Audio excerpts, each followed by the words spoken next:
All right, it's time to look at the peak power available for mini PCs today. All right, prepare yourselves for one of the dumbest naming schemes in CPU history. We've got the AMD Ryzen AI 9 HX370.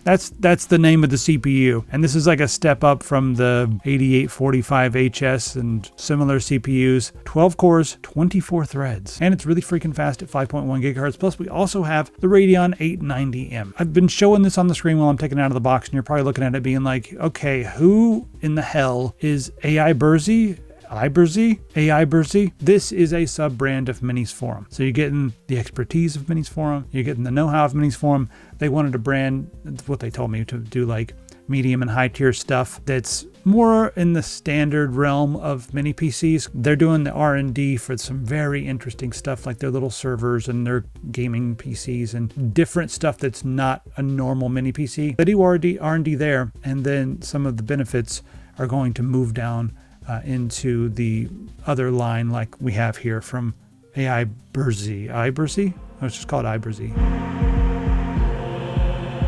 I use OEM keys for a few different reasons. This is the price you're going to pay for Windows 11 Pro if you get a retail key. Let's check those prices on whokeys.com. $30. No, we can do better. Put in TS25, click apply. There we go, $23.22. You got Windows 11 Pro and Home. Same with Windows 10 Pro and Home. We now have LTSC versions. This version of Windows 10 will give you security updates until 2032. And it doesn't come with any bloat or AI nonsense, no Copilot, no recall. The same for Windows 11. The LTSC editions are volume licenses, usually acquired in the same way you would get an OEM key. And I made a video on where these keys come from. I'll link that below. So if you have any qualms about using a volume license key, then just grab one of the regular keys. I don't, they work, and so I'm going to grab one. And we have two flavors of Office. If you're sick of paying that monthly subscription, well, you can get yourself an offline version of Office 2019 or Office 2016. Let's go ahead and check out with our copy of Windows 11 Pro. All right, just put in my card info. There we go. Click on View Keys and Codes. Once you get to the User Center, click on Get the Key. You'll see your key right here in the middle. Go ahead and highlight that, copy that, press Start, and then type Activate. You'll see Activation Settings. Go ahead and click on that. And then right here it says Not Active. Just click on Change Product Key. Paste in our product key, and then click on Activate. Hey, look at that. Active. Head over to whokeys.com. Thanks to them for sponsoring. And now on to our regularly scheduled program. Aiberzy? Everyone loves AI. I'm sick of it. Just sick of AI.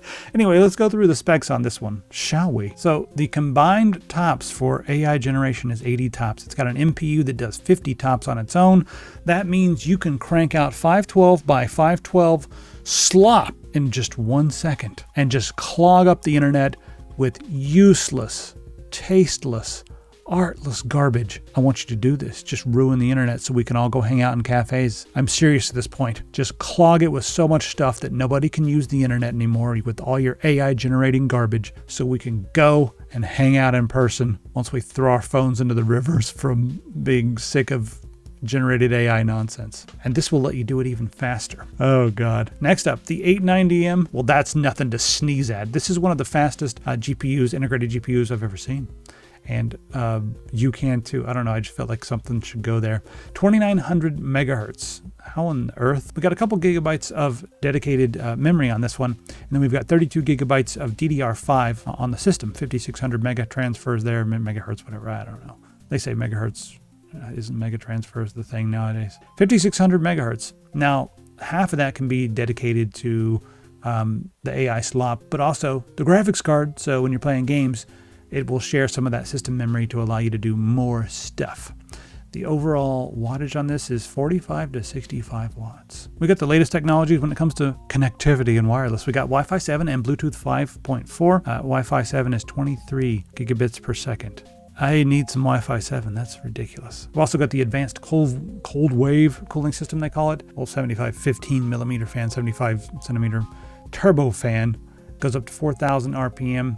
We'll test and see how loud this gets. And they say it's 2,000 hours maintenance free. I guess I'll turn it on now and let you know in 2,000 hours. We got a very sleek metal case. It actually looks really, well, it's up to you. Looks clean, right? Doesn't it? All right, let's go through the ports in the front. We've got a reset button there. It's a little pinhole button. Got our power button. Then we've got USB 3.2 Gen 2, two of those in the front, and then USB 4 right in the front. So 40 gigabits per second on that. 10 gigabits per second on the USB 3.2, and then we've got our 3.5 millimeter headphone combo jack. It does headphone, microphone, output, yes. Get out of here with your foot. Dual microphones on the front. Since they're marketing this AI thing very heavily, you'll be able to talk to your computer, and it'll say nothing, and you'll just say Earl Grey hot, and then you'll leave it alone. That's what they're for. Let's take a look at the back. We've got USB 2.0, that's Type A, and then we have HDMI 2.1, and then USB 4 beside that. We've got DisplayPort 2.0, and just beneath that, we've got Oculink. If you're not familiar with Oculink, I'll give you a really quick rundown. Oculink is essentially PCI Express. You plug straight into the bus. It's better than USB 4. It's better than Thunderbolt. I mean, a lot of people are not going to be able to tell much of a difference, but it is lower latency. It's, like I said, it's literally just like plugging something straight into the PCI Express bus. Then we have our 2.5 gigabit Ethernet and our DC power jack right there. For the monitors, you got 4 of them. That's kind of ridiculous. And get this, they all support 8K 60 Hertz and 4K at 120 Hertz. That's HDMI 2.1. Both of the USB 4 also work as DisplayPort 2.0, and then you do have a full-size DisplayPort 2.0. So that's a lot of connectivity right there. 2 M.2 slots in here. You can see one's already populated. And then we have some like heat spreaders on top of the 5600 speed memory. It's crucial underneath there. And the fact that I've seen them on so many mini PCs means that they've probably got their manufacturing process down pat. So both of those M.2 are PCI Express Gen 4x4. There you can see our core breakdown of Zen 5 and Zen 5C, but these all, in my opinion, are pretty big cores. Then we have our 16 meg plus 8 meg L3 cache. As far as the NIC on the back, that's a Realtek RTL8125. Familiar with those? I like them. I'm not sure if I like them better than the Intel 226, but very similar. Maybe better, I don't know. And then as far as the Wi-Fi 7, it's a MediaTek MT7925. So hopefully that'll help you out, especially the Linux people who are always curious about this. All right. Honestly, the specs are boring to me compared to what you can do with this. So let's hop in and take a look at some games and other benchmarks and just see what we can do with this.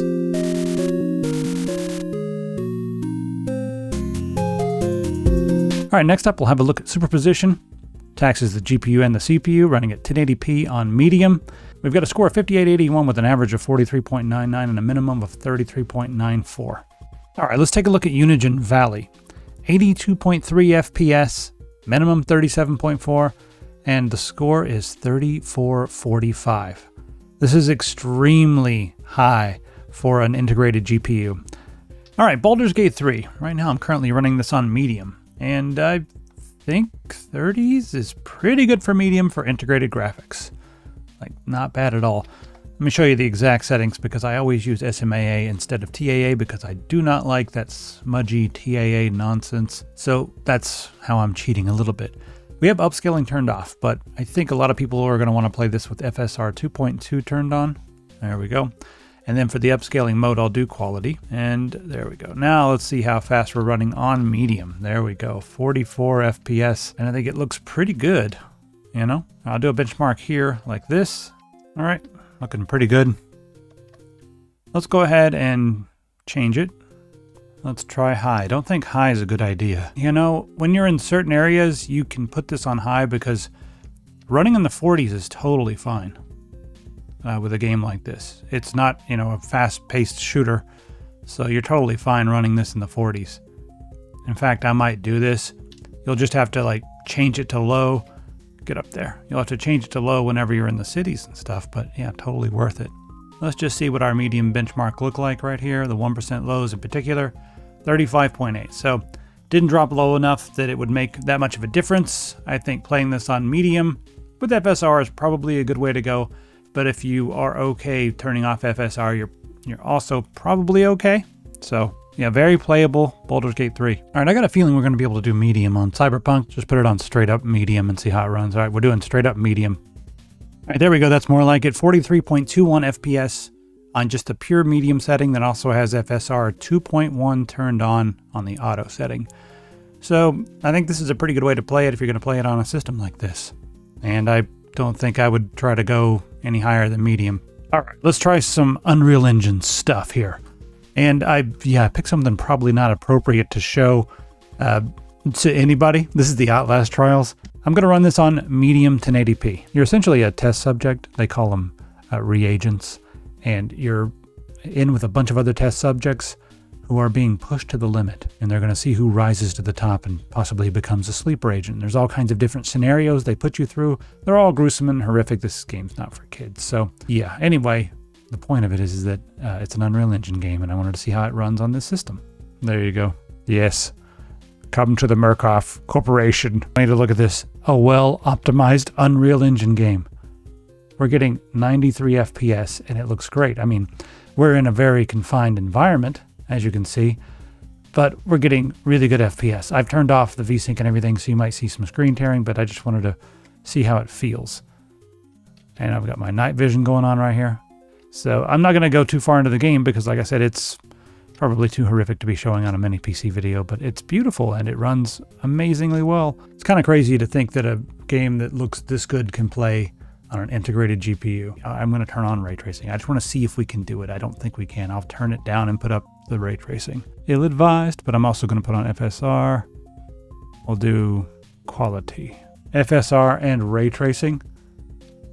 This is an integrated GPU. I don't understand.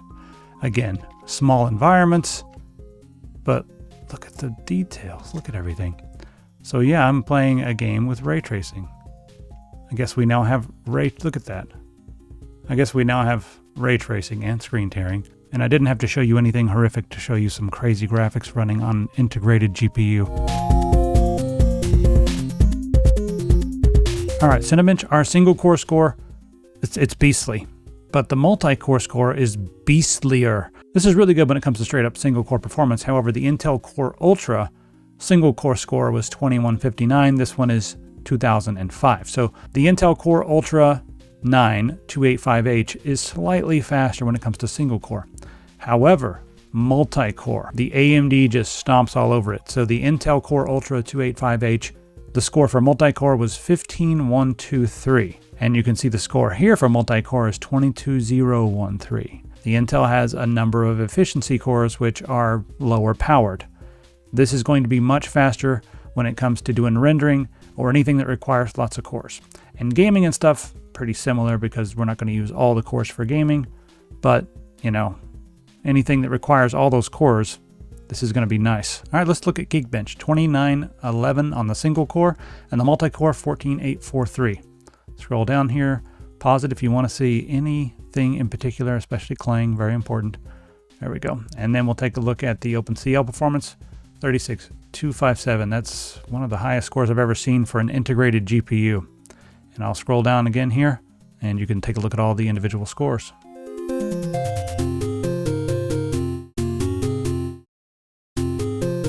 So what does this have in common with the Intel Core Ultra? Well, they both get hot. This one's not quite as hot as the most recent Intel Core Ultra that I tested, which was getting over 100. But it is consistently warm, and it stays in kind of a very warm state right here, 88 degrees Celsius. And you can see the max over there was 91.4 C. This is fine. I mean, it's hotter than I would prefer. I would like it to be in the low 80s, but with as much speed as we have right here, this is fine. It's hot, but you know, no hotter than a laptop. 43.6 decibels. That's what it is right now in my room. It's a little bit loud in here, but let's see how loud it is when I put it close to the machine. All right, 47.3 decibels. It's not that loud. I mean, I can definitely hear it, and it does have kind of a like, sounds like a tiny little airplane, like a miniature high-pitched whir, but it's not as loud as a lot of the units I've tested. So yeah, you can hear it, but it's not crazy. PCI Express Gen 4 speeds, and this is on the upper end when it comes to PCI Express Gen 4 speeds. And as far as the heat goes, so I opened up this and I just watch. During the test, over here during the right portion, one of the temperatures did get up to 80. I'm not sure where these things are measured, but you know, the T-junction max is gonna be around 90, 95 on these. So 80 is warm, but it's not like the end of the world warm, but you can't expect that if you're moving tons and tons of big files around. Overall, the idle looks good, the heat looks good. Let's take a look at the IOPS over here. And we've got over 100,000 IOPS, not insane with the IOPS. It's interesting, I would think the IOPS would be a little bit higher, but I think it's still gonna feel nice and snappy. For everybody who wants to see, if you wanna see a full-on breakdown, I'll go through some of it, 28 watt. All right, so there you have it. The Ryzen, I gotta say this thing again, AI 9 HX370. Is really fast. It's like slightly faster in some benchmarks than the fastest Intel stuff out there. And you know, the Intel Core Ultras They're really freaking fast, but for my money, I would go with this for one reason. It's just faster when it comes to gaming for most gaming benchmarks. Also, it stays a little bit cooler, a little bit quieter as well. And I don't know, the AMD stuff just generally for my money is a better way to go. But, you know, if you're an Intel fan, I don't know, scream at me in the comments. I don't know. Anyway, it's kind of cool that Minisforum has this new Aiberzy brand. I'm not sold on the name Minisforum. I don't know if it's Aiberzy. It's fine, I guess. I don't know. What does everybody think about the name? Do you like this name here? Got some good ratings right there. All right. Anyway, that's the end of this video. Head over to epicpants.com. Half price on these. Coupon code is happy hardware. All right. Goodbye, everybody.